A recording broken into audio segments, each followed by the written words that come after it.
Welcome to year 2 of A Mick, a Mook, and a Mike. Hosted by 4-time Emmy-nominated producer Frank Pace.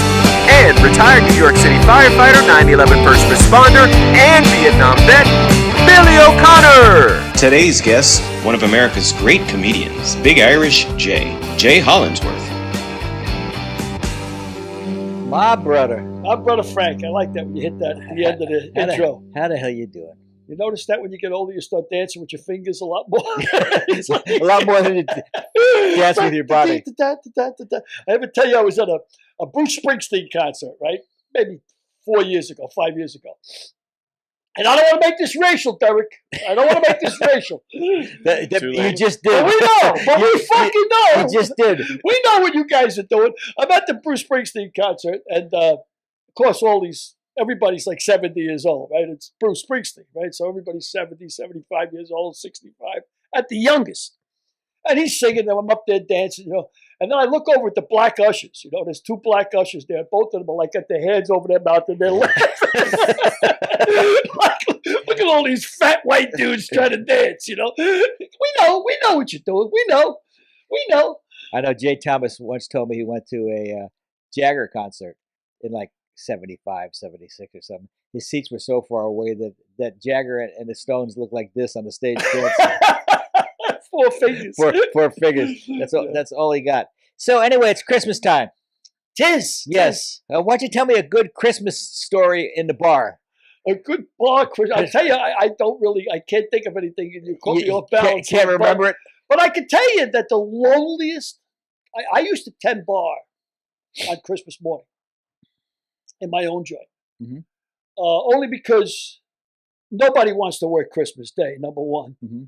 And just as a dose of how lucky you are to have a family on Christmas. Because anybody who goes into a bar on Christmas morning, do you realize how destitute their life has got to be? Yeah. I mean, they got no place to go but a bar on Christmas morning.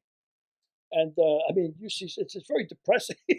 Well, great. I thought I was going to get a really good story. You got a real good comedy story there, but I'll tell you one of mine. I was at the Holiday Festival in New York, basketball tournament, and we went to a place called McCann's Bar. I know McCann's. Yeah. So we got ripped. Totally fucking ripped. I mean, I couldn't even walk. I walked into Madison Square Garden. I almost got carried into Madison Square Garden. And Providence was playing. And Ernie DiGregorio and Marvin Barnes, and they had great teams. And in the middle of the game, I was right by the rail. I leaned over the rail. Let him have it, huh? And I barfed. and all I could hear was, "Basket by DiGregorio. Basket by DiGregorio." My friend quickly, he said, "We got to get out of here." If I'm down below, I'm looking up and saying, "Who's that son of a bitch? And what seat is he sitting in?"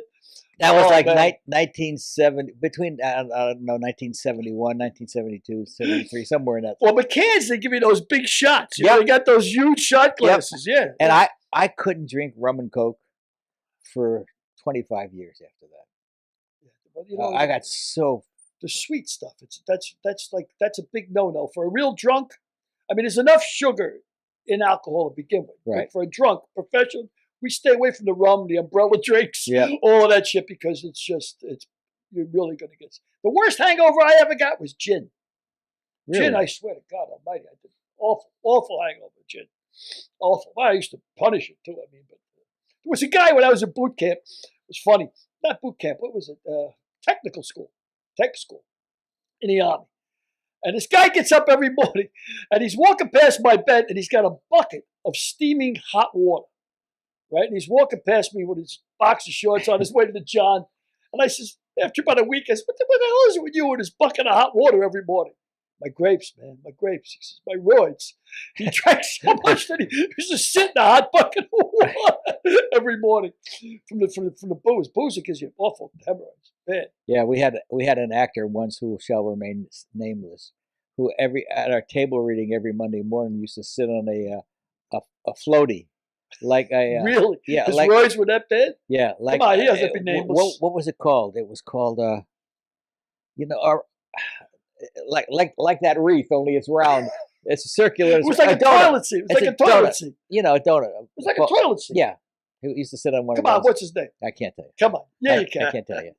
Is he top of his game now, or is he on his way out? He's 6 under.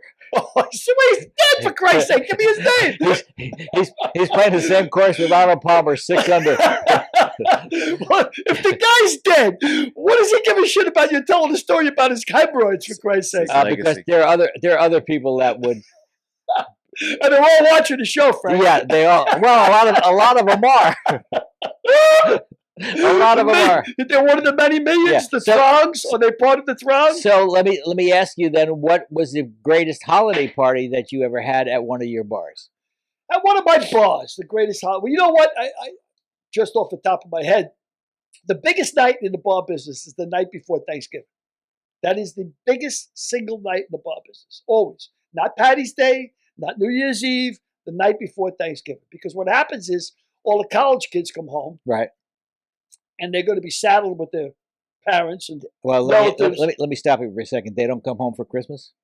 They do. But the night before Thanksgiving, they come home and they know they're going to be saddled with their right. parents for the week. And that night, they go out and see all their friends because they're back in town. Right. So it's a big night, especially for younger. So do you jack up the prices that night? No, what I used to do is actually I used to take all the tables out and bury them in a cellar or something. All the restaurant tables, and turn the place into a big nightclub. Put a hard rock band in there for the night and bust the joint open. You know.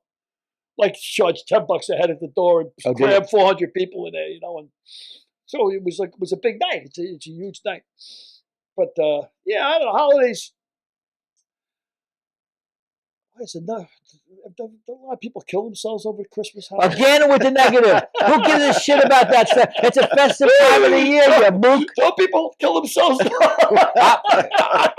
I know one person who's going to die if they bring up that subject one more time. Holy smokes! I don't know, Frank. Christmas is come, they go.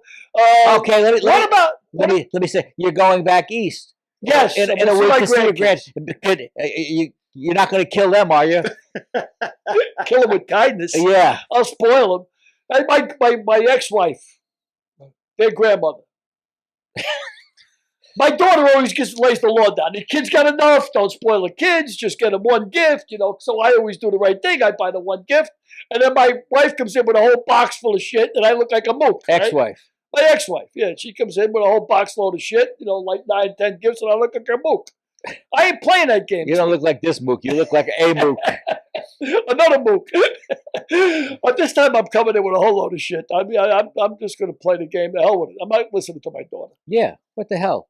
Yeah, I mean, the idea is you spoil them. Yeah, because when they get older, they're going to say, I remember Grandpa used to come bring one fucking gift. Cheap bastard.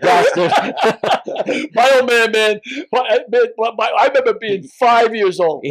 Your old man sounds like he took your gift.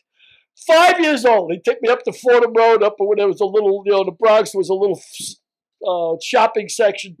And he says, all right, look, cop out of yourself. There ain't no Santa Claus. That's American horse shit. He says, pick out one gift, and that's what you get for Christmas, and live with it. I told you, when I was a catcher, when I was playing baseball, when I was growing up as a kid, it took me 5 years to get all the equipment. I got 1 year I got the catcher's mask. Next year I got the shin guards. Next year I got the chest protector.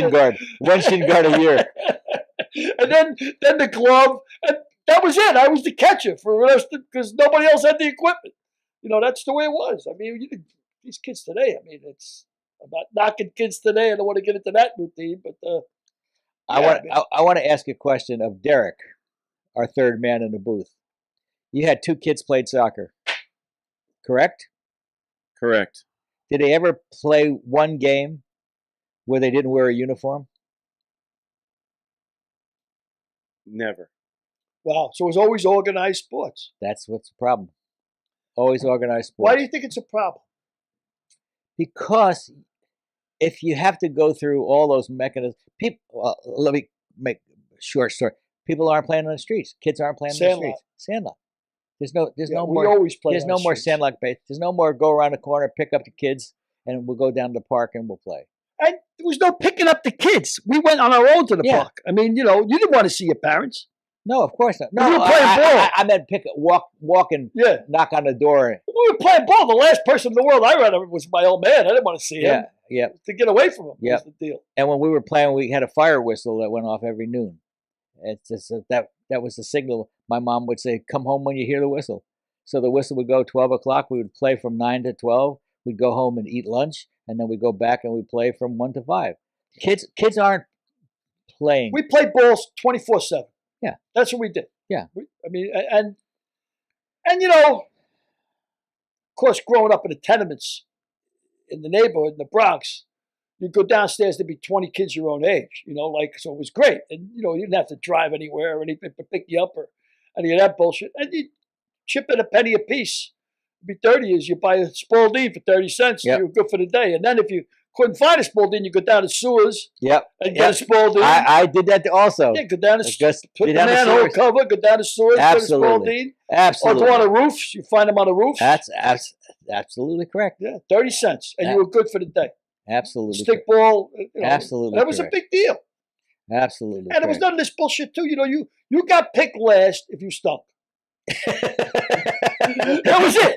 The separate, pick, you know, flip a coin, pick a side, or you go first, and the guy standing there last, he sucked. And it was like, you want to get picked sooner, get better. And our losers didn't get participation trophies. Yeah. Participation ribbons, participation. If you sucked and you said, you know what, I'm always the last guy picked, we'll get better. And you know what? Our moms didn't come down to give us milk and cookies when we were done. Yeah, milk and cookies. That's some line that is. I used to get a kick out of it. I mean, when you're growing up in the 50s and 60s, I was watching these sitcoms on TV, like, you know, Father Knows Best and all this bullshit. You know, the guy come home in a suit jacket or change from his clothes and put on a sports coat, like, you know, or corduroy jacket, like, you know, oh, man, had the beer belly out, you know, the guinea smoking jacket, you know, he wear the singlets, you know. And, I mean, I used to crack me up. I'd be watching these songs. Who are these people? Like, my old man used to come over, Billy, you're old man. I'd jump in the hallway because I knew he was going to break my balls. Yeah, well, you know what? Derek didn't see his old man. He didn't see him. Why would I? There was no black families on TV in the 50s. I mean, if Derek had been in the 50s. Oh, yeah, Well, so much for that. Why don't we introduce Big Irish Jay? Big Irish Jay Hollingsworth. Yeah. Good guy, man. Comic, funny, right? Good, comic? Funny comic, talented comic. Performs all over the place. You're going to get a kick out of him. He's a good guy. Well, let's roll a portion of a Big Irish Jay clip, and then we'll bring him on. Sounds good. All right. Don't get me wrong, like, I want to lose weight, but I'm kind of afraid to, because, like, I don't think I'm the best looking guy in the world, but I'd say, like, right now, I'd say I'm like a fat 8. Fat 9 if I'm hanging out with other fats. You know?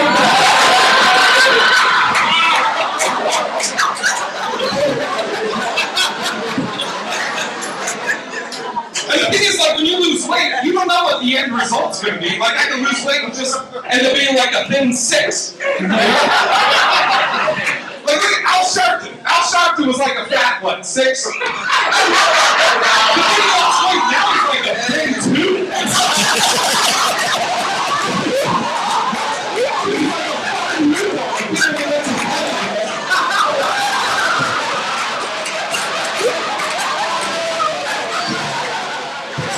All right, there he is. There he is, Big Irish Jay Hollingsworth. Good to see you, my brother. What's up, guys? What's going on? How you doing? Wow, how many of those Boston jerseys do you have? Every time I see you, you're in that Boston jersey. I hope you've got more than one. Oh yeah, I got Boston. I got the Pats. I got what do you need? I got Celtics. I got whatever you need. So what do you think? Belichick's got him back in first place, huh? Dude, I love Mac Jones. I love it. Yeah, man. I mean, he looked like he got the best part of the draft, right? He took this guy out of Saban right out of Alabama, and then bam, now he's like the new. Well, I don't know if he's the new Tom Brady, but he certainly don't make any mistakes. He reminds me of Greasy. Yeah. Oh yeah. He and you know him and Saban are buddies, so I'm sure before the draft he was like, "Give me all the info. Let me know everything I need to know about this guy." Well, I know one thing. He's probably going to go in the toilet now because Billy says he discovered it. yeah, seriously. No, but I mean, you know, there was all the noise about the kid that went down to Jacksonville, but this guy, Mac Jones, is like, you know, he's just clockwork. Boom, boom, Yeah. boom. And the defense. Well, yes. Belichick's got a lot to do with that because, if you put Trevor Lawrence in the Belichick system, Trevor Lawrence would do, Probably great. good things. Belichick's amazing. Probably 3 or 4 quarterbacks that would do the same. But I got to tell Jay real quick, because I know you love Belichick. I mean, Belichick is like God to you, I know. But also you love the fact that he's so droll. Like when he's I saw a great interview the other day with Belichick. It was great. Some woman was shooting him out. Hey, Jay, something's walking behind you. it disappeared behind the curtain, but you might want to shoot that thing. You better watch your back. Might be my dog. I got my dog with me, so I don't think it was your dog. But it was so cool. So this woman's interviewing Belichick, and she goes, "So this first game, Bill, she goes, what do you got to compare it to? There's no fans, there's no background, there's no noise." And Belichick just stared at her for about 30 seconds, and he says, "Practice." One word, practice. And then he went like, he's unbelievable. But I mean, geez, you can't argue with the results, man. First place. Belichick is, people don't give him enough credit for how funny he is. No, for how funny he is. Oh, yeah, he's dry. He's hilarious, man. Dude, he kills me. And he's the guy that if he's on your team, you love him, and if not, you hate him. And I get it, but I love his just one-word answers, and then he'll try and ask the same question at a different angle, and he'll give the exact same answer again. I love him. So, these Boston, we've interviewed a number of people that are Boston fanatics. Leslie Visser. So I'm going to ask you the same question. I asked her who was better, Chamberlain or Russell. You can't answer that because it wasn't in the scope of your lifetime. But who's the greatest hitter that ever lived? Oh man, well, Ted. I mean, you're going to say Ted Williams, but I love Ortiz for the clutch. I mean, I don't think I've seen a more clutch hitter than Ortiz as far as in my lifetime. So I put David Ortiz up there as far as for clutch, and then just straight best hitter. I mean, you got to go with Teddy. Yeah. So this is going to be another Bostonian marathon. Okay. Who is better, Bird or Magic Johnson? Bird, of course. I was on a podcast arguing that Bird had more claim to being the greatest of all time over Jordan, and I made some valid points. I mean, he's how much he improved his team. The year before he was there, they had the worst record in the league, and then his rookie season, they had the greatest turnaround in NBA history. The creator of the 50-40-90 club, only player to ever be coach of the year, MVP of the year, and executive of the year. I mean, I got all kinds of stats. Well, I remember when Magic came out of Michigan State, right? And he had Gregory Kelser. He had a couple of good ball players. Yep. But Bird took Indiana State to that final with nobody. I mean, he had nobody. So, you can make a case. But I think Chamberlain has got to be the greatest basketball player ever lived. When you look at the stats, individual records, I think he's got like 37 individual records. Jordan's got like 4. Yeah, but Jay and all the people up in New England are going to say, well, it's not about individual records. Individual records are winning championships. Yeah. And Bill Russell won at every place he ever played. He won in high school, he won at college, he won the Olympics, he won in Boston, he won as a coach, blah, blah, blah, blah, blah, blah, blah. So, well, I would say Bill Russell's the greatest winner. Yeah, maybe. That's my friend Gil Vieira says the same thing. So you've been spouting that Boston sports talk radio stuff. How about the greatest hockey player who ever lived? Or or what? Yeah. Or so I guess I proved my point. Well, speaking of Belichick being funny, how long are you in the game now? How long have you been doing stand-up comedy, Jay? Going on to my 14th year. 14 years. How old are you? We can't ask that question. We can't ask that question. I want to show what the lifestyle has done to him. He's only 21 years old. We just celebrated. No, I mean, that's the funny thing is people never believe my age. I actually, back in May, I turned 50, which most people are like, Wow. You know, they're like, you don't look 50. I'm like, well, you know what they say, fat don't crack. So I just keep getting fatter. And I actually asked me how old you were, and I said maybe 43, 45. I didn't figure for 50. So what were you doing before you got into stand-up? I've done everything. Like I worked in corporate America. I was an operations manager for Yahoo. I taught MMA for about 12 years. I had a school for a few years in Oregon. I studied with two of Bruce Lee's original students. What else did I do? I mean, you know, customer service. Shit. He's a movie, Frank. I'm telling you, the guy's a movie. I tell you, I bring you nothing but the best guests. He's a movie, all right. He's a movie. I mean, the guy's a movie. Why are you yelling? Huh? Why are you fucking yelling? I didn't even know I was yelling. Your volume today is 50% higher than it has been in the last year. Really? Yeah, I think maybe the last time you yelled like this was Chris Cope. Maybe I'm getting deafer. Oh, okay. Could be I'm getting deafer, Frank. Could be you're getting deafer. So listen, you've done comedy, I don't know, all over the place, man. You're in Arizona now. You're in Vegas. You're living now, right? Yeah. You did comedy in Boston, Seattle, right? Yeah. So I started in Boston. Then I went to Seattle for a few years. Then I went to LA for a few years. Then I kind of lived here in Phoenix. So March of 2019 to March of 2020, leading up to pandemic. Basically, for a year, I lived on the road, and then during the week when I wasn't on the road, I would either stay here in Phoenix with my friend Hillary, or in Pasadena with my friend Sean. And the idea was at the end of March 2020, I was going to decide: am I going to move back to Boston? Am I going to move back to California officially, possibly here in Arizona? Or Vegas. And then the pandemic hit. I quarantined here in Phoenix with my friends. And then August of 2020, I moved to Vegas officially. And it's been, I mean, Vegas is like, I'll put the scene up against anybody. Really? And it's great for comics because you have so many clubs there that are doing shows every night. And then also the audiences are very much like New York, where you have just a mixture of everybody. Everybody's coming into Vegas. They change every night. So, you know, your material, if it works on a Vegas crowd, it's going to work pretty much universally, you know? Now, when I was in Vegas as a struggling comic, to say the least, it seemed to me that Vegas had like a lot of clubs if you were big or you were good. But there wasn't like a lot of bass clubs, you know. Like, is that different now? Is there more like bars? You know. Well, you know, like I'm not a big name, so but there's still work. I mean, you can those big name clubs, so to speak. You can still feature at those or host. Like I tell all the clubs from any level. I mean, you have like you have the LA Comedy Club, which isn't a big name, but it's a favorite kind of the comics because it has like that old school feeling. Yeah. You know, comics kind of hang out. You have Wise Guys that just opened up there. That's not in a casino, not on the Strip, and it's its own comedy club.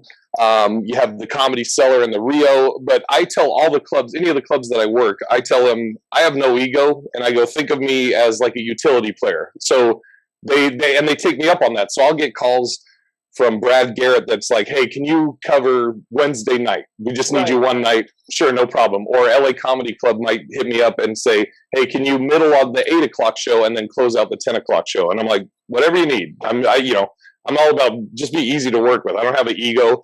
And a lot of or another thing too is like a lot of comics, they get their ego involved where they're like, I'm not a host. I don't host. I'm past that. And I'm like, you're a fucking idiot. Then. You're an idiot. Exactly. Yeah, because I mean, in Boston, the hosts were the killers. The hosts were all local guys that were crushers. And there's stories about headliners coming into Boston and they can't follow the local guys. Wow. So, you know, I'm like, whatever you need, plug me in. I just want to work, you know? Now, the LA Comedy Club, that's downtown, right? That's in the... No, it's in the stratosphere. Yeah. Yeah, I've been there a couple of times. And again, you say work is work. I mean, you got to do what you got to do to survive. I mean, that's the name of the game. So yeah, whatever role Frank would want me to do, I'm whatever. Hey Jay, you're a jockey. How long would it take you to come up with a really tight 5 minutes, 10 minutes, 15 minutes? Like that Al Sharpton piece was brilliant because Al Sharpton was this big, plump guy. and now he's he's a shriveled up grape. How long would it take you to come up with it? How would you work it? How would you find out if it was any good? How would you refine that act? You just mean in general, like a new bit that I'm working on? Yeah. It honestly, it varies. There's some that as they come to you, like a lot of, I always say everything I say on stage, it's either something that actually happened to me or it's something I believe strongly in, like if I'm trying to make a point about something. So there was okay, so I was doing a video for All Deaf Digital, which is that clip was from, and we were talking about, I think, extreme sports or something. And just in the moment, I was just talking, they're like, we're just going to film and we'll edit or whatever.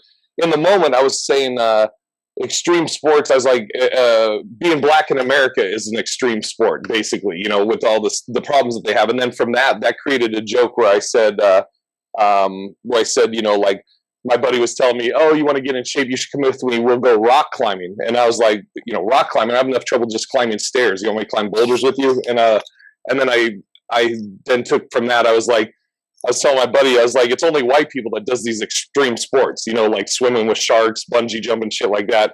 And I was like, you ask a black guy, hey, you want to go bungee jumping? He'll be like, no, I'll just try and walk down the street, not get shot, maybe say hi to a cop. I'm a real adrenaline junkie, and that kind of just all came quickly off that one little line I did on All Deaf. And when I said it at the time, the whole staff of All Deaf is pretty much black. And when I said that line and I just threw it out, they all laughed and it was like, yeah, that's some real shit. And I was like, oh, maybe I got something here. And then I did that. That joke kind of came about pretty quickly.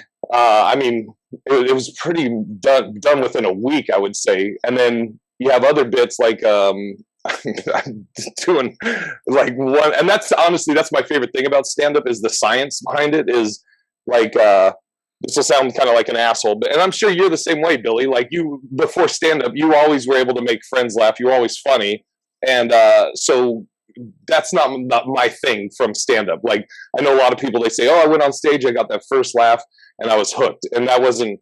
I've always been able to make people laugh. For me, it's always been the science. Like my very first time on stage, I got off and immediately I was like, okay, why did they laugh at this? Why didn't they laugh at this? And figuring out a bit and making it work. And like the joke I'm working on right now is about porn stars dying. And the idea behind it is, if you, like I said, growing up, you would watch porn, and if a porn star died, immediately it was like, oh, was it AIDS? And people were like, yeah, they got AIDS. Now it's like, I'm so old, it's like, oh no, it was like heart failure. It's just old age, And so I'm like, but can we still watch those porns if that porn star, is it disrespectful or is it disrespectful not to, And I was like, you could make it respectful, like at the beginning of the porn, edit it and say like in remembrance of, and you just have like music saying in the arms of an angel, and then maybe when. Go ahead. I was interrupting. You talk about the science of jokes. George Lopez told me, he says when you do deprecating humor, as long as you started off with self-deprecating humor, then you can make fun of anything else because the audience knows that you're willing to make fun of yourself. Everybody else is fair game. And that was really, that's good advice. Good advice. Yeah. Absolutely. Yeah. Well, you got so much to make fun of, with yourself when you're doing self. Yeah, like my friends. Like my choices and friends. Let me ask you, do you write your jokes out first? I mean, for comics that are starting out, or you just do it right from the stage? No, and this is interesting. I was a house MC at a comedy club for 3 years in Bellevue, Washington. So every week I'm working with the top names in comedy, and I would ask them that same question. I was just curious about it. But for me, no, I don't. I get an idea or something happens, and I'm like, oh, okay, that's interesting, and then I give the overall bit a name. Like that one is Dead Porn Stars, the one that we were just talking about, and then I'll go on stage and I'll try and work it out, and then somebody might give me a tag, and then I'll put that as a note, like to try that tag the next time I go up. And what's interesting is when I asked all the comics that were coming through the parlor, if they write every day or do they write it out or they just work it out on stage, It was about 80% do not write, Really? sit down and write. Yeah, it's working it out. You know who the person that surprised me the most was Sebastian Maniscalco, who, if you watch Sebastian's stand-up, he's a very respected comic, very funny. Oh, he's huge now. Yeah, and you think of kind of economy of words with Sebastian, but he doesn't write anything out. He said he runs it by his mom, and if she laughs, then he goes from there. Wow. Really interesting. Yeah. Because, you're right. He economizes his words, and he's one of the biggest guys out there. Right Yeah, now. but the opposite end of that is Jerry Seinfeld, who would write everything down, and he saved all those notes. He would scribble on envelopes. So every time he heard, he said, "Okay, dead porn star." He'd just write it down and put it away. Colin too. Colin wrote everything on his arm. Colin was a wordsmith, and he wrote everything out before he started. Well, Richard Lewis not only wrote everything out, he took the notes with him on stage when he performed. And I said, "How the fuck can you take notes up on the stage at Carnegie Hall?"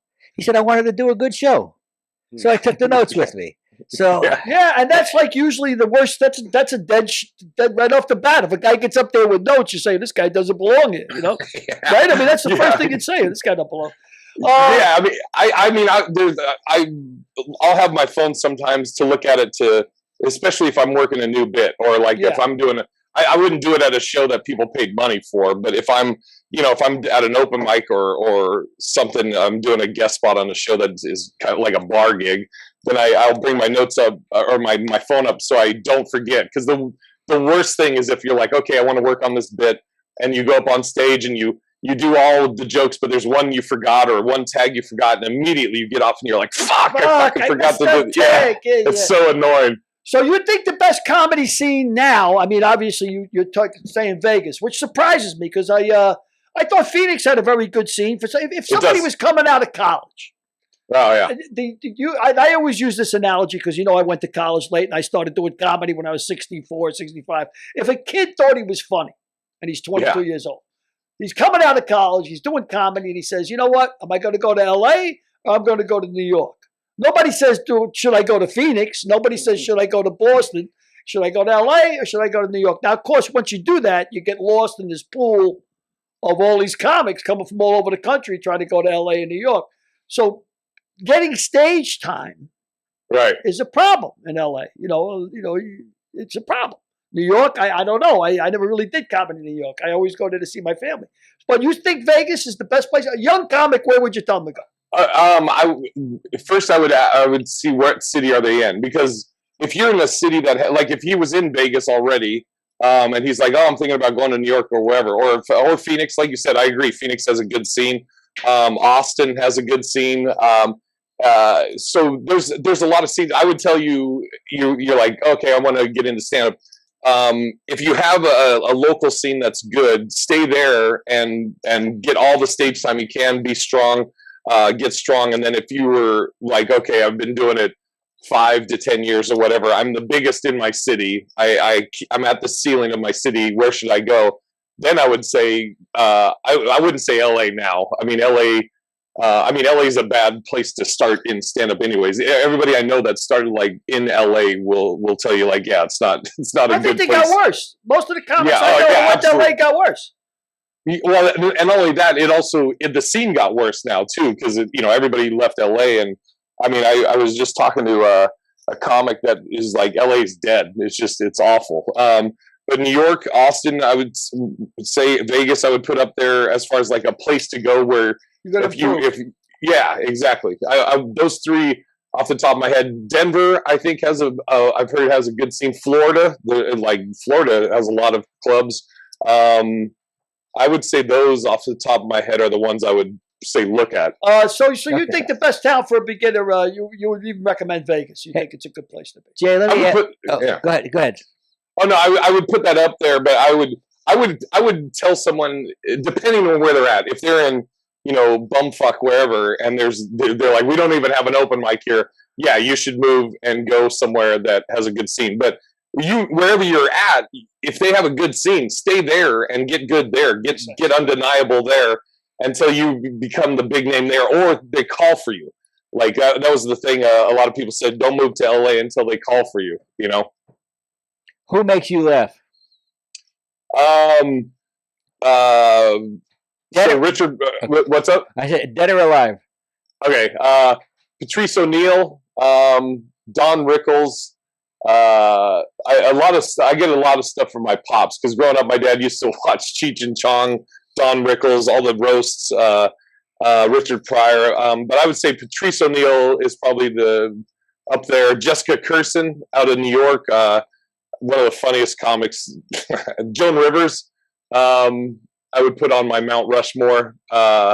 What's funny is like, and this, it's probably taboo, but like Carlin doesn't do anything for me. I respect him for the craft, and like it's amazing the stuff he put out. But when I watch him, I don't laugh. I'm like, oh, that's clever, or that's really smart, but I'm not like laughing. And whereas Patrice O'Neill, when I watch him, I think it's clever, smart, but also I'm cracking up off of it. Bobby Kelly, Colin Quinn, those guys all kill me. I'd say those are a good group. That's a hell of a group. I agree with you, Patrice O'Neill. I think Patrice O'Neill's as good as anybody who's ever done it. No doubt in my mind. Yeah. And Colin, like you said, Colin, when he started, was more into the comedy aspect of it. Later on, he became more of a social commentator. Right. He got serious, Yeah. But well, he was more. He got Lenny Bruce was thought provoking. I think at the end of his career, last 10 years of his career, Carlin was more about provoking thought than he was provoking laughs. Yeah, without a doubt, I agree with you, 100%. He was more of a social commentator towards the end. But he used his status to do that. Absolutely. One other person I'd mention. This is the only person I've ever had this experience where. I'd worked with him previously, but never really watched the set. And then I was featured for him in Florida, a comedian named Bob Marley. And I know that Billy knows him, but I remember watching his set. And then when he got done, in my head, I was like, do we even do the same thing? Yeah. Because this guy's at a different level. It was an hour of clean, totally clean. And I knew Marley from, New England and fuck this and that. And, it was clean, but it also had a bite to it. It was like edgy. It wasn't like corny clean. It was amazing.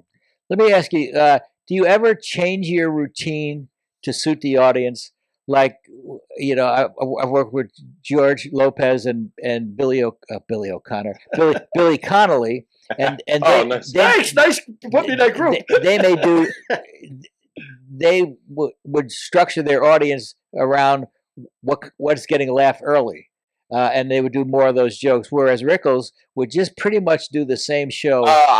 So I'm building a new hour right now because I recorded an album, and all the new stuff I have is like unlikable stuff. It's like, there's a story where they moved me in seats at a football game, and they moved me to the handicap section. And one of the seats, it was me and my buddy, and one of the seats they gave us, we get down there, and a guy's sitting in one of the seats that they gave us. So. Long story short, I had security kick a handicapped guy out of the handicap section so he could get our seat. But like a lot of this stuff it's not likable stuff. So it's you don't want to open with it because if you open with something likable and they kind of get a gist of your vibe, then you can take them anywhere. But if you just open up with like hey, I kicked a handicapped guy, it's rough. So I'll adjust my set. Like actually last night's a good example. The first show I opened with two new bits that again are not likable, and the set was like, it was all right. Then the second set,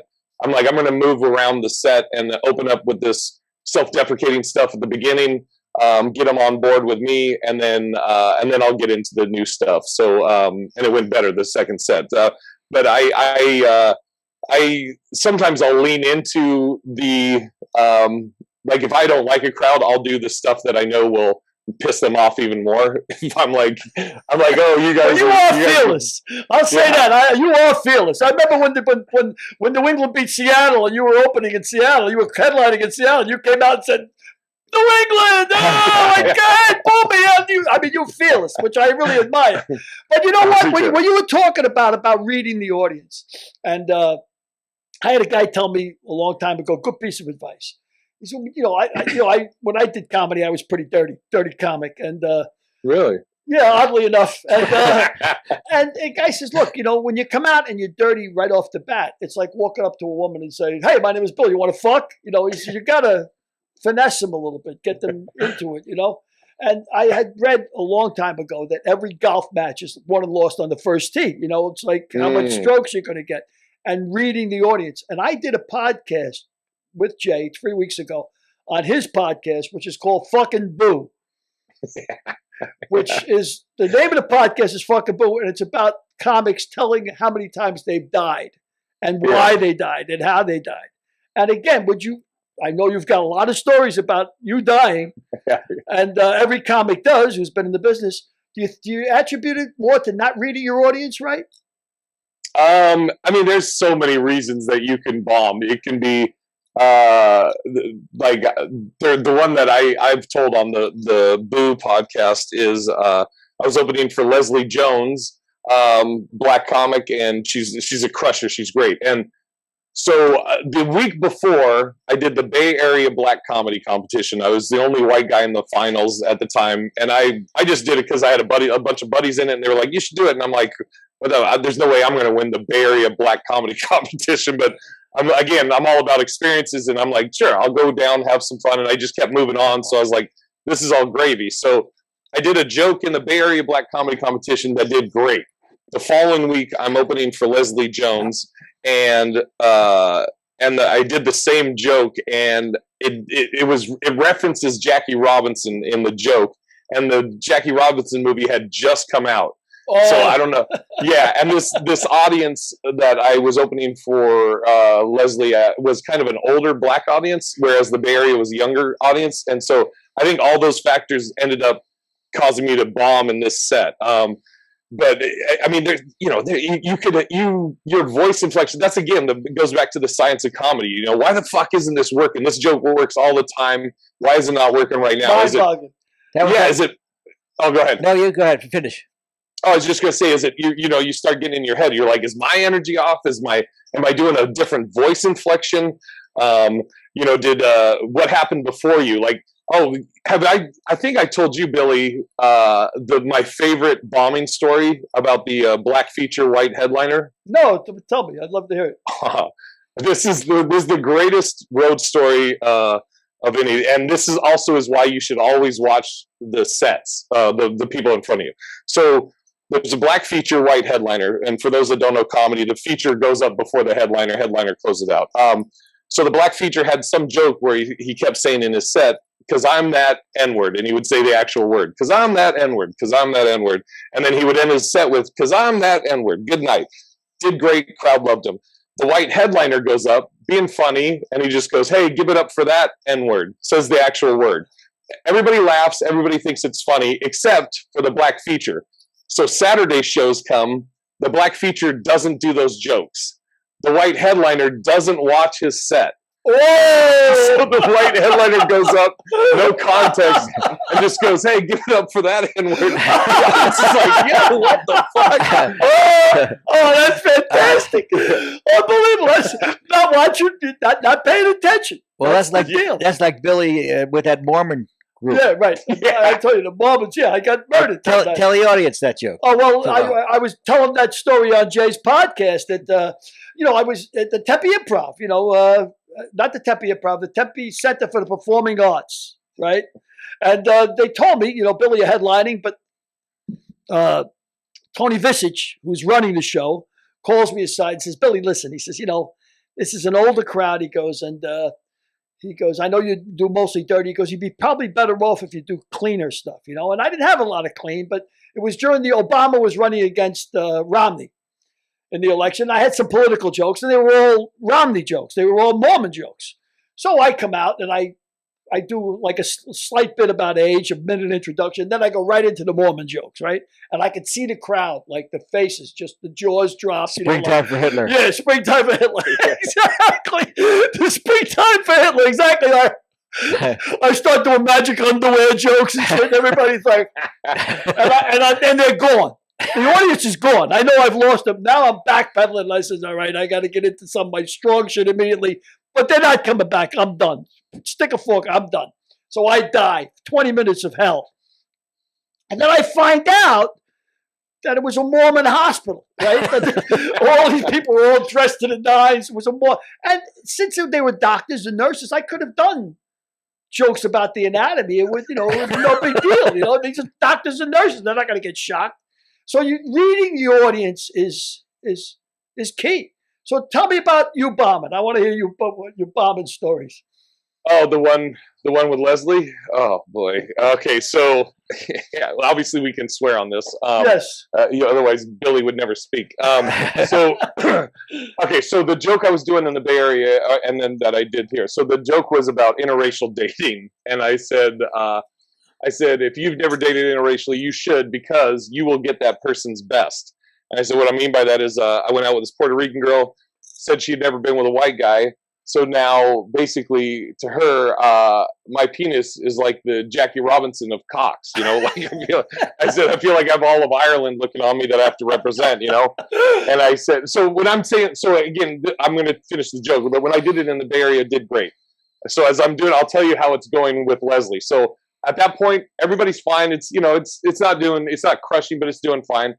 I said, so I go, yeah. So to her vagina, basically, my penis is like the Jackie Robinson of cocks. It's doing fine. I go, I feel like all these other white penises are looking up to mine like, come on, man, if you do good, we may all get in there, right? Still, it's doing okay. And then I say, I was worried there was going to be a sign of a vagina that said, no whites allowed, go round back. And then that's when the whole audience in unison just goes, oh, too much. Oh. And I was so stunned because black audiences are the best. Like they're the most honest, and I wasn't used to them not being on board with the joke because I had just done it and it crushed. So when they did that, I kind of took a step back and I looked at the audience and I just go, I don't give a fuck. I go, I don't give a fuck. And so I finished my set, didn't go well. And then afterwards, I go in the green room, and they're about to bring Leslie up, and Leslie just goes, Jay, what happened? I was like, I don't know, Leslie. I'm sorry. I have no idea what the fuck happened. And she goes, no, Jay, don't apologize. Fuck them. She goes, that's a good joke. Fuck them. And then Leslie went up, and this is why I will defend Leslie to the day I die. Leslie goes up and opens with, oh, did Jay offend you, you sensitive pussies? She goes, fuck all of you. And then I'm in the back of the room at this point, and she's like, Jay, fuck all of them. That's a good joke. Fuck them. Oh, that's great, man. That's great. When she went to bat for you like that. That is great. So obviously your influences is like the old school Don Rickles, who Frank was a great friend of Don Rickles. I mean, they were tight buddies. And I love Rickles too. I think, I mean, because you do good crowd work. I am terrible at crowd work. I'm one of those guys who used to write out the jokes, cut it as tight as I can, memorize it. And if somebody interrupts me, I'm fucked. You know what I mean? I'm just not good at crowd work. Whereas Rickles is all crowd work. He just and Frank had pointed out to me. He says, analyze what Rickles says. It ain't that funny. It's the way he says it and the way he does it. And I didn't really realize that, but he's absolutely right. What he says, if you write it down, it's not that funny. But the guy's a master. I mean, a crowd work. And, I think that's, to me, it's, I really find it hard. Do you like doing crowd work? I mean, different too. I mean, it's all just being in the moment. But I agree with what Frank says about Rickles. Because, I watched so many Rickles things. And the Frank Sinatra story when he's at dinner is one of my favorites. Yeah. But it's true. Like, I was watching something just the other day, an interview, and, it's just, he's quick with it, and like you said, it's like the attitude, the tone, and everything. He does it, but what he said was like it made no sense. But it was just, it's just so quick, and he's on a roll. It's like you're getting bombarded with like, here's a funny one, here's a funny one. This one doesn't even make sense, but it came so quick, and you're like, oh, we're on board, Yeah. But as far as crowd work,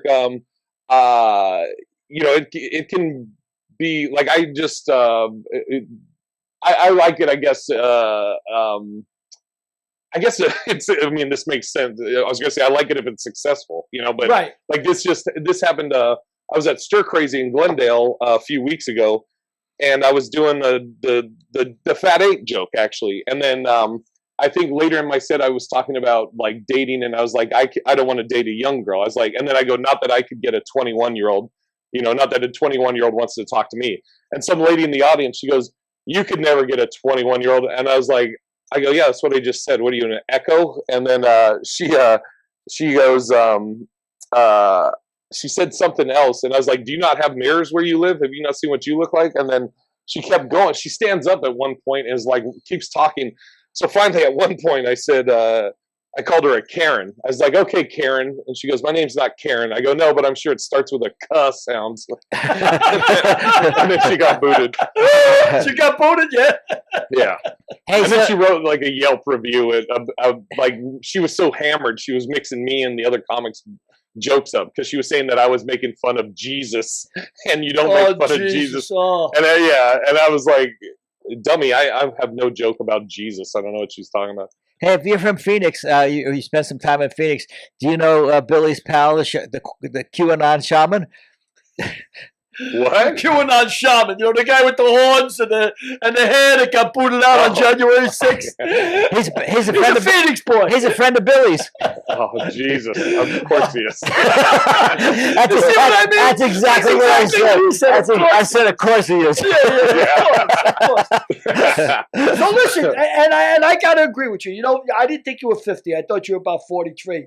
And, a couple of friends of mine and friends of yours as well, J.C. Carias, Chris Cope, the lifestyle of being a comic on the road has actually not been kind to those two guys. I love them both. Yeah. But I mean, the fast foods, at 50 years old, is it starting to get old, or does it ever get old? Yes. And I don't know if it's the 50 part of it. I'm sure that plays a part, but I was talking to Alonzo Bowden, a very, very good I love comic. Alonzo. Great guy. Yeah, he's the best. Great dude, and just a crusher, and been very good to me in the business. Very helpful, helped me a lot. We were talking about the whole pandemic thing. And I just heard a report recently that there psychiatrists or doctors or people much smarter than me are saying that there's like a pandemic, there's a thing like a pandemic depression that people have that's causing everybody to feel tired, lethargic, and low energy. But me and Alonzo, we were talking about, we all shut down during the pandemic. And then when we started coming back, me and him both were like, I didn't necessarily mind. Like me and Alonzo both got a dog during the pandemic. And so that's one of the things I love about Vegas is you work so much in town, and you get to go home to your own bed, to my dog, so if it comes up where they're like, hey, you can do this gig in Nebraska that pays, let's say, $2,000, or you can stay in Vegas and it's $1,500. I'll do the $1,500 every time. I don't have to deal with the airport. So that definitely is something that's interesting after coming out of the pandemic. Last night, we drove. This was my schedule last night as a comic working on the road. Me and my buddies Justin and Kane, we drove from Vegas to here at Hillary's. That was about 4.5 hours. We got here, I think, at like 4 o'clock. We had about 45 minutes to kind of stretch, relax, unwind for a second. Then immediately got to get back in the car. Drove an hour and a half to Prescott. Did 2 shows there, got done at, I think we were done at about midnight, then hour and a half back here to Hillary's. They offered us a place to stay there, but I was like, fuck that, let's just go back and stay at Hillary's. So hour and a half back here, got here about 1:30, and then crashed, and that was a long day. I mean, and I don't know if it's a lot of driving, man. Yeah, I don't know if it's the 50 thing or fat or just the food is fast food all the way now, right? I mean, that's what you're not sitting down to eat. It's not like the lifestyle is not conducive to a long life, is what I'm saying. Yeah, either was being 6'8". I think it was Larry Bird. Larry Bird. Speaking of Larry Bird earlier, I think he had a quote where he's like, "You don't see a lot of like 60-year-old 7-footers." As long as we see Artist Gilmore, I'm happy. Yeah. And Bill Russell's still around. Yeah, Bill Russell's still. My son was at an All-Star game, and of course he was there when he had the hats, and he was getting autographs from everybody, and he was only about 5 or 6, and he was a big basketball fan. And he came up to Russell, and he says to Russell, "Mr. Russell, can I get an autograph?" And Bill Russell says, I don't sign autographs. He said, well, can I get my picture taken with you? He said, I don't do that either. He said, what the fuck are you doing? 6-year-old kid looking at us like that. That's great. Well, you mentioned Brad Garrett. Brad Garrett's about 6'8", isn't he? Yeah, Brad Garrett. And I just he moved his club upstairs. Got a new club, right? Downstairs. New club opening now. Well, they moved it upstairs. It's great.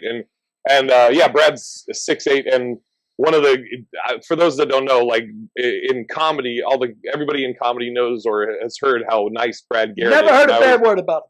Yeah, and I always tell people, I'm like, when you hear that, oh, Brad Garrett's nice, and whatever that puts in your head of what a nice person is, whatever that is, when you meet him and interact with him, it's going to blow that away. He's the best dude. He's just a great guy, and he's very. I told him this the first time I worked with him. I was like, I love your style because it's very Don Rickles-ish. Like he banters with the crowd. Nobody's safe. He shits on everybody and himself. And when I told him that, he was like, he's like, thank you. That means a lot because I think he said Rickles was his hero. Oh wow, that's interesting. Yeah. Yeah. But yeah, I've never heard a bad word about him. Everybody who talks about Garrett always says he helps out. Very 100%. Yeah, sweetheart. And he works a lot with Ray Romano.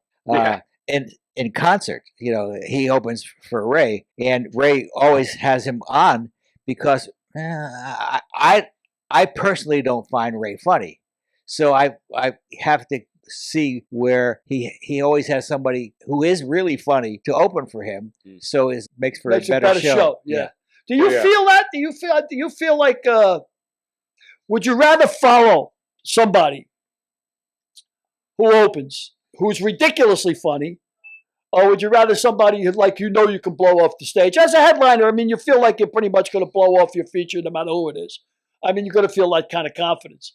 But if the feature goes out there and destroys, do you prefer that better than a feature goes out there and does so-so?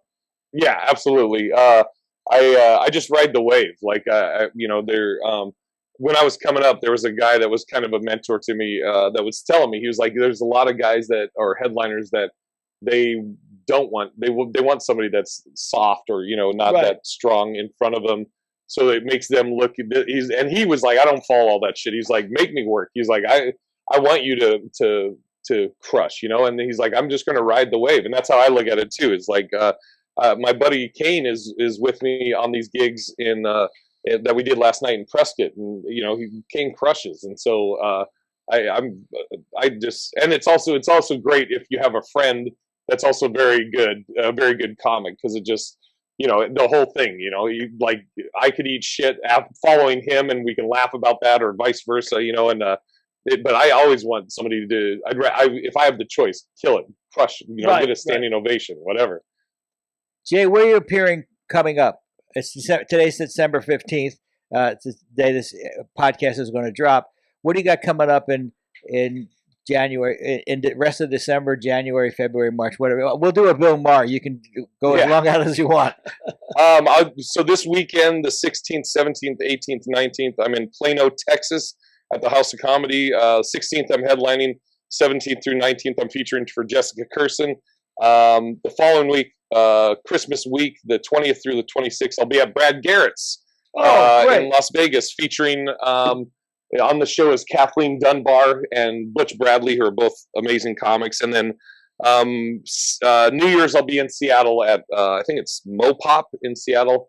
But you can go to bigirishj.com, has all my dates and my calendars and everything there. That Texas gate at the House of Comedy, is that Rick Bronson's joint too? Is that? Yes, sir. I didn't even know he had a joint in Texas. A new one? It's a new one, baby. Oh yeah, Rick is. That's good to hear. You may have to come out of semi-retirement, Billy. Well, let's not push it, Frank. Yeah, you don't want the competition. You know how it is. Hey, I got a question for you. Again, to young comics out there, you got a real good presence on social media. And you're going to post this link on social media, correct, Jim? Oh yeah, we're going to hit him. Oh yeah, we'll be all over the place. The Billy O'Connor Show. Billy O'Connor podcast. No, but so what do you recommend? What do you think? I mean, you have a good Instagram following. You have a good Twitter following. So for a young comic coming up, do you think all of them, or what do you think is the most effective? Where we should concentrate? Obviously, us old timers are on Facebook. That don't mean nothing. Yeah. You still have MySpace, right? No, it's interesting because for the longest it's funny to me when you like, oh, you have a strong social media presence, because like people that I'm friends with, I'm nothing. Like my buddy Kev on Stage has literally millions of followers. Let's get him on. Yeah, exactly. Yeah, why the fuck do you have me? I can't do anything for you guys.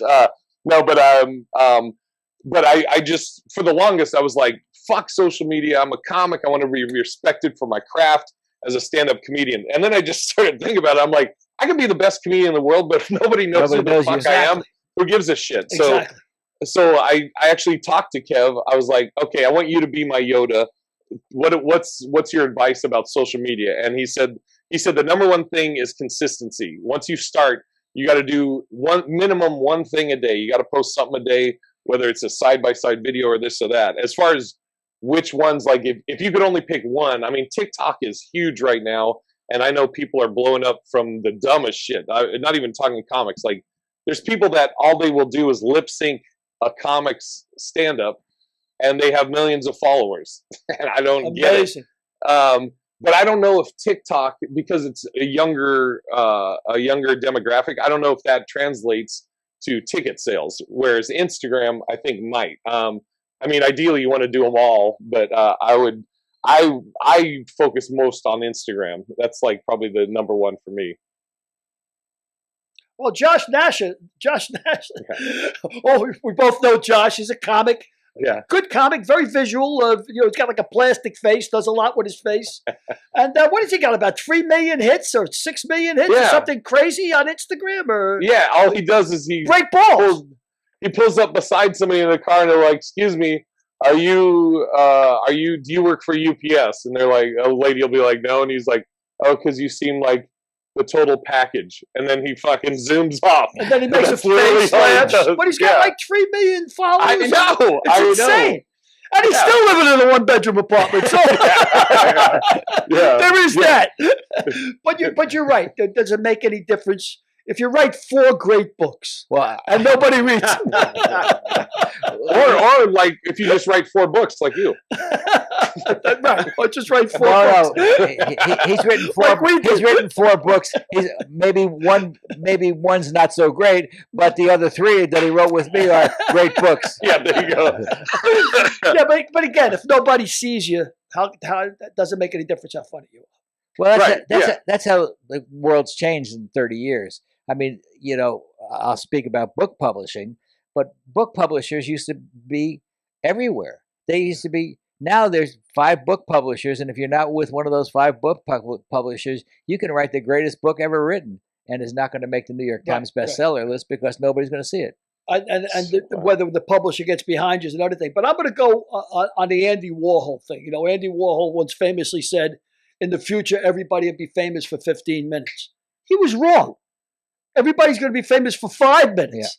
Yeah. It ain't 15. I mean, look at the TikTok thing. I mean, how do you feel about a comedian that can fill up a club and the guy's never been on stage 1/50th of when you've been on stage? Dane Clark. Well, Frank says Dane Cook. Dane Cook, sorry. Dane Clark's his brother. Yeah. Dane Cook. But I mean, what do you feel about that? You see a young kid goes out and can fill up a room because he's a TikTok presence. Yeah, I mean, I try not to be. By the way, my dog's name. This is my dog. His name is Don Wrinkles. Don Wrinkles. Yeah. He's prettier than you are, actually. Yeah, well, yeah, of course. I mean, that's not saying much. He'll take a bite out of you just like Don. Yeah. It's I think it's natural to as comics, you always want more. I don't know any comic that's like gets to a level, including Kevin Hart, who's probably the most successful comic right now. I don't know anybody that gets to a level and they're like, you know what, I'm done. I'm good now. I don't need to keep striving. I always am trying to improve and everything, and I try not to get caught up in worrying about what other people do. And if you sell out, a stadium and you just started stand up because of your TikTok famous, cool. I just know that I have the utmost confidence in myself and my ability in stand up to where I don't give a fuck who you are. I won't have a problem following you, whether you're a guy that that sold out a stadium but doesn't have 5 minutes, or you're Richard Pryor. I'm not afraid of any of the scenarios. So cool, you got a stadium. You want me to do time on it? I'm down. Yeah, sure. Yeah, well, those guys like Dane Cook, they sizzle like a rocket ship because of their Instagram fame, but they also can't sustain, and they'll go right back down. Got again. big too fast. Well, he got big before he was ready to. Yeah. And then that's when everybody, it's like I watched something the other day where they said that everybody loves to be the one that's supporting you on the journey up, but then once you get there, everybody wants to abandon you or be like wants to bring you back down. It's such a weird thing, Show business is a weird dynamic, Yeah. It really is. And Frank has an idea, and he said this many times to me, that stand-up comics are basically, very flawed people. Oh, yeah. Which I agree with, Yeah. without a doubt. And are you surprised, and I was, that a lot of the comics and hanging around with the scene, when they get off stage, a lot of them are very reticent, very tacit, not Quit trying to use big words. We know you went to college, Billy. Jesus. But they are quiet. Yeah. That means quiet, Jay. Thank you. That means quiet. That means quiet, Billy. Again. Yeah. What are you doing? So do you find that they are quieter?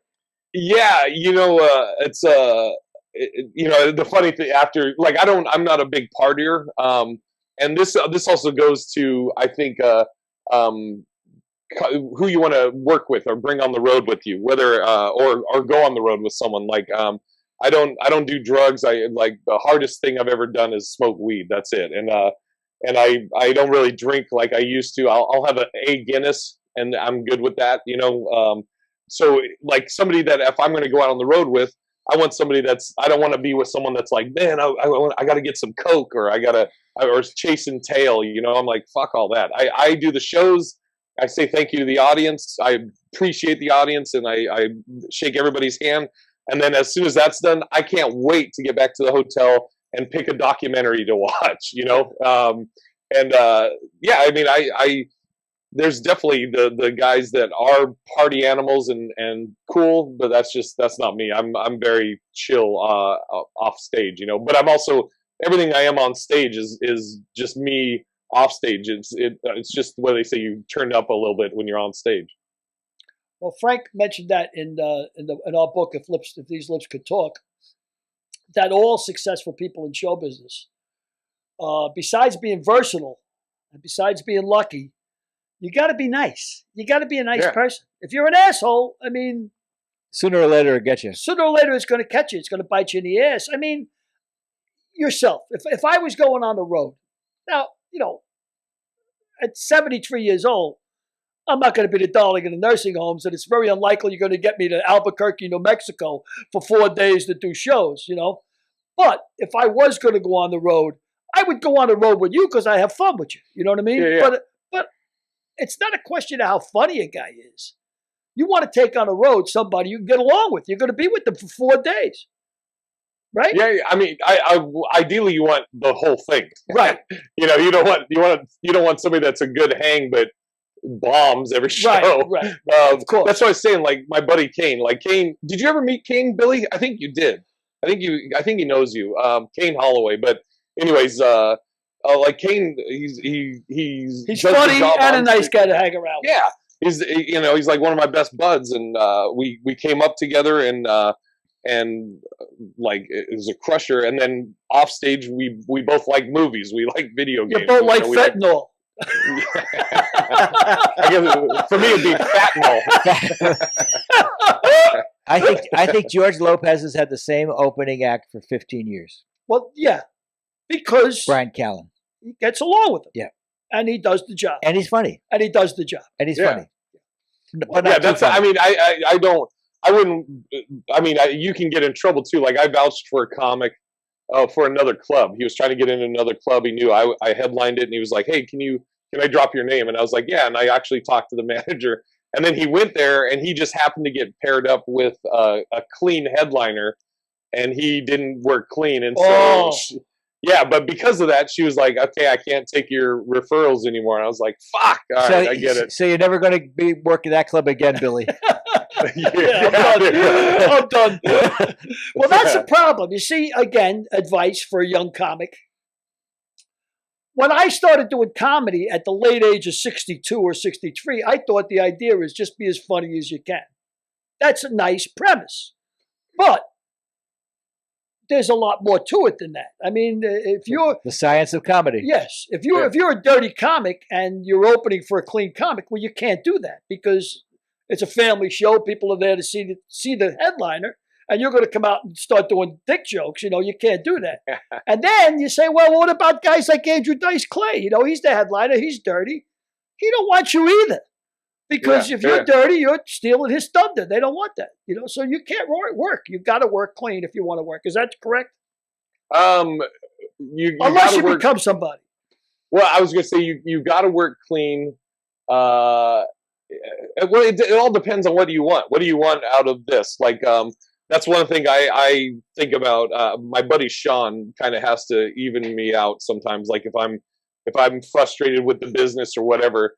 And he's like, dude, you're looking at it too up close. You got to go back and think. And the thing that always takes me back is I think about when I first started going to Nick's Comedy Stop in Boston. On the marquee is some name of some comic I've never heard of. Couldn't tell you who it was.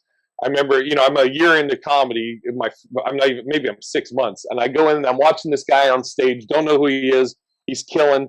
And I remember back then I was like, wait, so you're saying this guy he travels the country, tells jokes, and he can make a living. And back then I was like, if I can just get to that, I've made it. Right. And so you got to think, what do you want? What is the goal? Is it like, I have a buddy that would always say like, I can't wait till we're famous. And I'm like, I hate that. Don't say that to me because I can't work on being famous. I don't know what that is. I don't know that skill set. That's not like a job to me. I want to be the best comic I can be. I want to be undeniable. And so it's like, if you're clean, you will work more. You can do cruises, you can do corporate events, and that's all cool and everything. But again, like how I'm on stage is how I'm off stage. I swear in my daily life. My dad played pro football. He was a longshoreman. I grew up with people that swear, and I swear in my day-to-day life. So what I do on stage is what I do off stage, so I'm fine with, I don't need to do cruises, and I don't fault anybody for doing them. But I think the biggest thing is be undeniable. If you're undeniable, then you're going to work. So what is it you do want out of comedy? You will pretty much want to be able to pay your bills and do what you love. Is that it?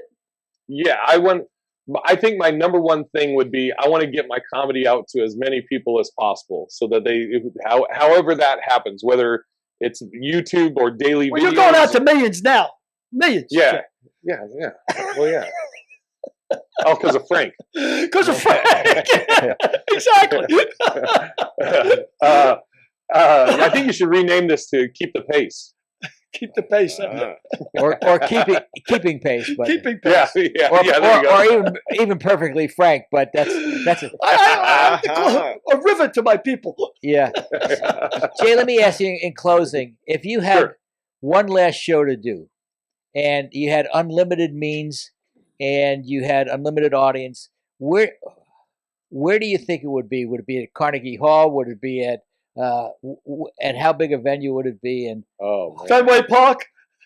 Yeah, that's a good question. Really, that's that is a great question. Frank, you should speak up more. Don't let Billy hog all this. These are great questions, Frank. But you should. I've never had that asked to me, and that's Fenway would be crazy. I mean, it would be somewhere in Boston because I started in Boston. But it also goes back to like, do I want the Fenway and the huge thing, or do I go back to my roots, Nick's Comedy Stop, which is like a grungy, maybe a B room, not an A room, maybe a B room, but that's my first on stage. That's where I started, and also if that's my last show, do it there. I think I might do that. You know, I don't need it to be a big blowout and glitz and glam. If it's my last show, go back to my roots, full circle. I think that's what I would do. That's great. You know, quick anecdote before we go, and you've been a joy, man. Thanks very much. It's always Thanks great for having talking me. to you. It's always great talking to you, man. I always have a ball talking to you. I was telling a comic I don't know if you know Dave Pursuit. You know Dave? I'm not sure. I don't Anyways, think he's a California comic. And I said to him on the phone, I said, like last podcast, we had like 12, 14,000 views. I said, I never did comedy in front of 14,000 people. He says, and you never will either. You never will. I said, right. But listen, brother, it's been just great. You're always a joy. It's great to see you. And you're going to be out in Vegas, you said, around Christmas time? Yeah, Christmas. The whole week leading up to Christmas and that Sunday, Brad Garrett's Comedy Club. That's great. And of course, he's got a new club now. They renovated it, and good luck to him because he is a sweetheart, from what I hear. Great, absolutely. Thank you, my brother. Thank Anything you, else you want to push? guys. You want to push your social media platforms or Instagram? BigIrishJ.com. Yeah, if you just go to Big Irish J, it has everything. I got 3 podcasts. I have Fucking Boo, Bombing Stories. I have the Hollingsworth, which is just me and 3 of my buddies shooting the shit on whatever is current events. And then the other one is Love in Black and White, which is a dating podcast with my buddy Manny, who's black, married. I'm white, single. You know, so those are the 3. And you always will be, too. All right, brother. I love you. Hey, thank you, Frank. You bet. See you, Billy. Love you guys. And Derek. Don't forget Derek. And Derek. Derek, you're the best. Derek Harris. You're the best. All right, brother. Take care. Thanks, guys. Thank you. All right. Well, sweetheart of a guy. Again, we always gets back to looking like a couple of guys just hanging around a bar having drinks. Yeah. And an easy Something guy to you have know a couple well. of cocktails with. Something you know well. Yeah, and an easy guy to have a couple of cocktails with. He's a very personable guy. He always got funny stories and very off the cuff. He's not like he's not scripted. Jay's totally unscripted. Well, I know that a couple of things. It's still not too late to order Christmas books, Yes. holiday books, The gift of Kwanzaa reading, books, Frank. whatever. The gift of reading. The gift of reading. Yeah. Which of the 3 books would you suggest today? Well, let's see. It's near to Christmas, so they're all so different. All 3 of them are great reads, but they're all so different. Lamar's Gamble's about corruption in the highest of places, and probably the most exclusive club in the United States. The NFL. The NFL AFL, owners. NFL, yep. Owners. I mean, there's 100 senators. There's only 23 owners. How many clubs are in the NFL nowadays? 30, 26, 30? There's 30 of them. And just by looking at the senators up in the booths, when they're lucky enough to get an invitation, you can see what the pecking order is there. Yep. So it's about corruption in the NFL, about the merger, about the 60s, is about history. And of course, if these lips could talk, is about the unbelievable characters that you've met in your life and your career. Successful household names. And Combustible is about a guy who loses his way as a New York City firefighter in a busy house. And finds himself at 9/11. And finds himself at 9/11 and finds his way back. I know Derek would love to read all 3 books. So I thought Derek memorized all 3 books. I thought he read them so often. I don't think we've ever given him, actually. So at the end of the day, he's going to take home all 3 books. You're going to sign it, too. One of the lucky prize winners out there. We just chose somebody at random, and they happen to be in the studio with us. Mr. Derek Harris. Come on, Doug. And the winner is Mr. Derek Harris. Oh, my God. Let's wrap this up. Let's wrap it up. And thanks for looking in again, and we really appreciate it. And have a great Christmas, man. Just enjoy it. Yep. And don't listen to some depressing bastard tell you it's the worst day of the year. Stay away from that guy. Yeah. All right. Thank you, folks. Say goodnight, Derek. Good night, Derek. Good night, Frank. Good night, Derek. Take care, pal. Merry Christmas to all of you. Merry Christmas to all of you. Next week's guest, Basketball Hall of Famer Dan Issel.